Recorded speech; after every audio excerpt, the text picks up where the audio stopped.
Hi, I'm Mike from 1A Auto. We've been selling auto parts for over 30 years.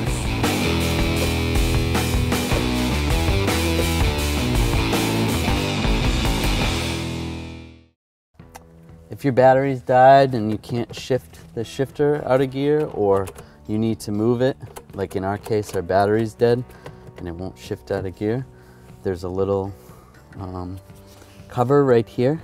If you use a flat blade tool, you pull the cover up, right? And then you can take your screwdriver, push it down with your foot on the brake, and then you can pull it out. Stick it in neutral, and then you can move the car where you need to move it. And then to get it back, you do the same thing. Push it down, get it back in park. Then we're gonna put the cover back on. There's a flat spot that goes facing the back of the vehicle. I'm just gonna push it down. Thanks for watching.